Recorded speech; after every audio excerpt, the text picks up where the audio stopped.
मिल गए।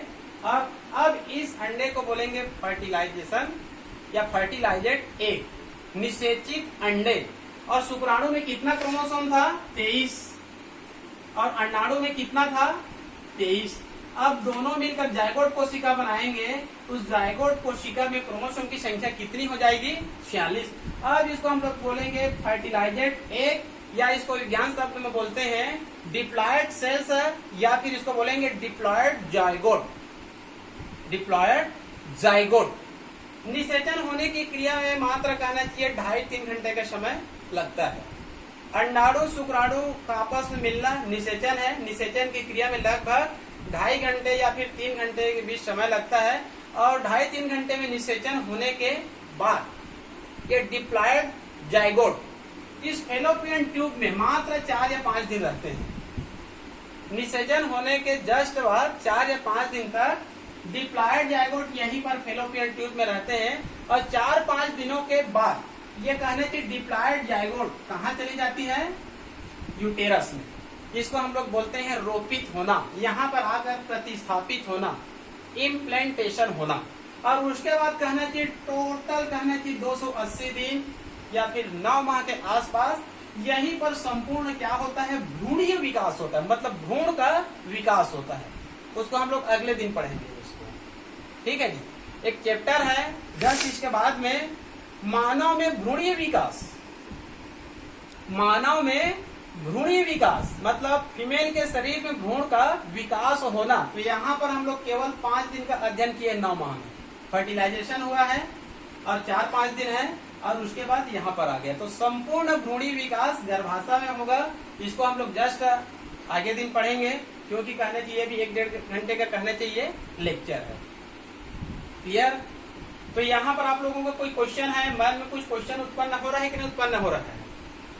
पुस्तक में देखेंगे वहां पर एक ऐसी पुस्तक में लिखा रहता है फीमेल के वेजाइना में, फीमेल के वेजाइना में एक मेम्ब्रेन पाई जाती है। क्या पाई जाती है? एक मेम्ब्रेन। उसको कहा जाता है हाइमन झिल्ली। हाइमन झिल्ली, हाइमन मेम्ब्रेन।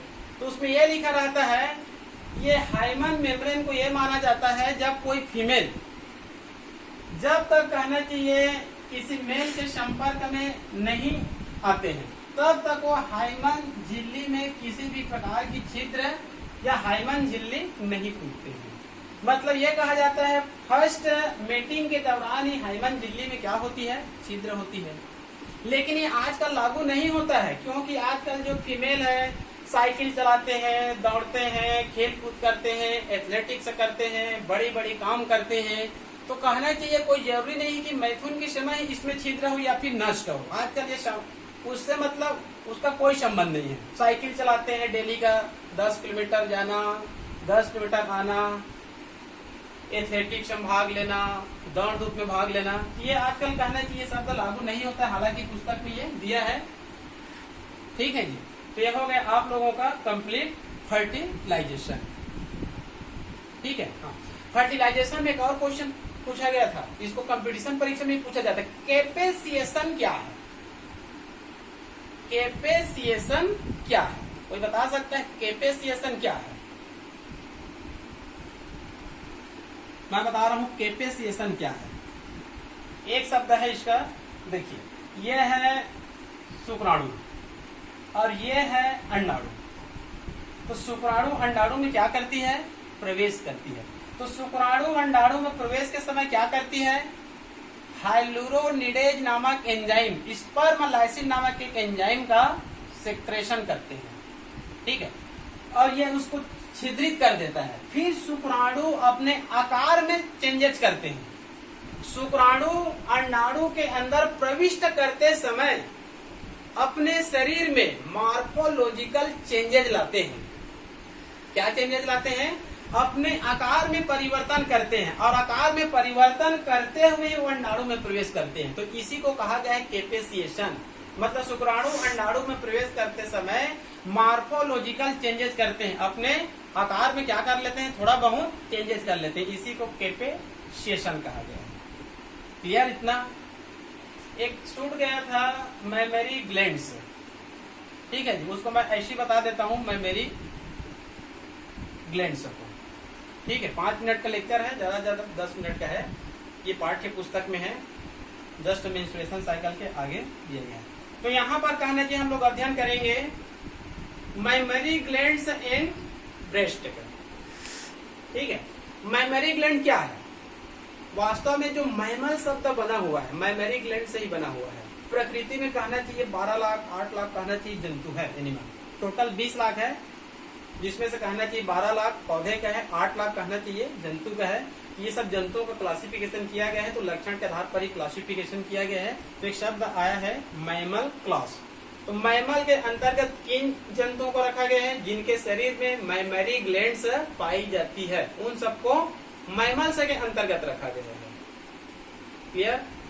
तो कहना चाहिए जो मेमोरी ग्लैंड्स है मेल में भी प्रेजेंट और फीमेल में भी प्रेजेंट। लेकिन हम लोग देखते हैं मानव में जो मेल में जो मेमोरी ग्लैंड्स होता है वो निष्क्रिय होता है, उसका कोई काम नहीं है, मतलब वो अवशेषी ऑर्गन के रूप में ही पाई जाती है। लेकिन फीमेल में कहना चाहिए यही मेमोरी ग्लैंड्स सक्रिय अवस्था में पाई जाती है। और यह देखा गया है जब कोई भी फीमेल जब 12, 13, 14 साल की होती है, जब उसमें कहना चाहिए हार्मोन का निर्माण होती है और उसमें जैसे ही कहना चाहिए मेंस्ट्रुएशन साइकिल प्रारंभ होती है, तो वहां पर कहना चाहिए प्रोजेस्टेरॉन नामक हार्मोन का सेक्रेशन होता है। इस प्रोजेस्टेरॉन नामक हार्मोन के कारण फीमेल में कहना चाहिए स्तन ग्रंथियों का विकास क्या हो जाता है? प्रारंभ हो जाती है। ठीक है, उसके जस्ट बाद कहना चाहिए जैसे ही फीमेल गर्भ धारण करती है, ठीक है, उसके बाद कहना चाहिए जस्ट प्रसव के बाद 9 माह बाद प्रसव या फिर कहना चाहिए डिलीवरी के बाद जब कहना चाहिए नवजात शिशु के लिए दूध का सेक्रेशन भी करती है। नवजात शिशु के लिए मिल्क का कहना चाहिए सेक्रेशन भी करती है। तो सेक्रेशन करने के लिए 2 हार्मोन यहाँ पर जिम्मेदार होती है। कौन से हार्मोन जिम्मेदार होती है? 2 हार्मोन। दोनों हार्मोन का नाम याद रख लेंगे, एक होता है प्रोलेक्टिन और दूसरा होता है ऑक्सीटोसिन। कई बार इसको पूछा जाता है, कंपटीशन परीक्षा में पूछ लेंगे, मतलब मिल्क का सेक्रेशन करने वाले हार्मोन का नाम। तो पहला होता है प्रोलेक्टिन, इसको लेक्टोजेनिक भी कहा जाता है। पहला होता है प्रोलेक्टिन हार्मोन और दूसरा होता है ऑक्सीटोसिन। ठीक है, ऑक्सीटोसिन के बारे में तो आप लोग जानते ही होंगे, इसको प्यार से कहना चाहिए प्यार करने वाले हार्मोन भी कहा जाता है। मतलब जो माँ होती है इसी ऑक्सीटोसिन हार्मोन के कारण अपने बच्चे को कहना चाहिए प्यार करती है, जिसके कारण इसको लव हार्मोन भी कहा जाता है, ऑक्सीटोसिन को। ठीक है जी, तो प्रोलेक्टिन और ऑक्सीटोसिन इन दोनों हार्मोन के कारण फीमेल में से मेमोरी ग्लैंड्स के अंतर्गत मेमोरी ग्लैंड्स में मिल्क ग्रंथियां पाई जाती है, दुग्ध ग्रंथियां पाई जाती है। दुग्ध ग्रंथियां ही इस हार्मोन के सेक्रेशन के कारण मिल्क के क्या करती है? सेक्रेशन करती है, जो नवजात शिशु के लिए कहना चाहिए एक उत्तम पोषण भी है।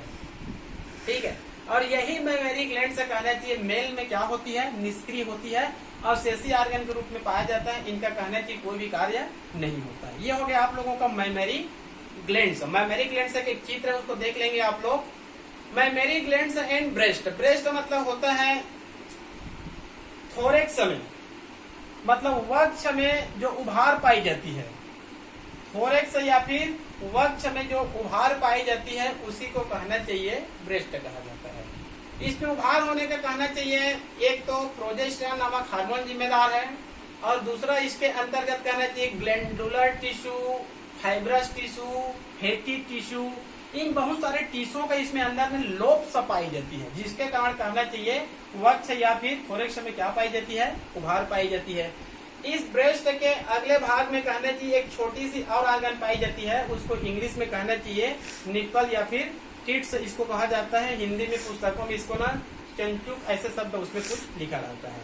ठीक है जी, ते हो गया आप लोगों का मेमोरी ग्लैंड्स एंड ब्रेस्ट। इसका नामांकित चित्र देख लेंगे। ठीक है, अब इस चैप्टर में कहना चाहिए ज्यादा नहीं बचा है, केवल कहना चाहिए एम्ब्रियोनिक डेवलपमेंट बचा है, मतलब भ्रूणीय विकास। तो यहाँ पर डिप्लॉयड जाइगोट तो बन गया है, अब यहाँ पर कहना चाहिए 5 दिन के बाद यूटेरस में आ जाती है और यहीं पर संपूर्ण भ्रूणीय विकास होगा। उस संपूर्ण भ्रूणीय विकास का अध्ययन हम लोग अगले दिन करेंगे। क्लियर? इसके बाद कहना चाहिए रिप्रोडक्टिव सिस्टम के अंतर्गत जो भी क्वेश्चन रहेगा शुरू से लेकर अंत तक, उसके बारे में कहना चाहिए एक दिन आधे घंटे का कहना चाहिए प्रश्न उत्तर रखेंगे, ताकि कहना चाहिए इसमें से कोई भी क्वेश्चन न छूटे। इसमें से जो भी क्वेश्चन आए आप लोगों को पूरे में पूरे इसको बनाना है, ठीक है। तो आज का अध्ययन यहीं तक, उसके बाद कल अध्ययन करेंगे एम्ब्रियोनिक डेवलपमेंट, भ्रूणीय विकास, ठीक है।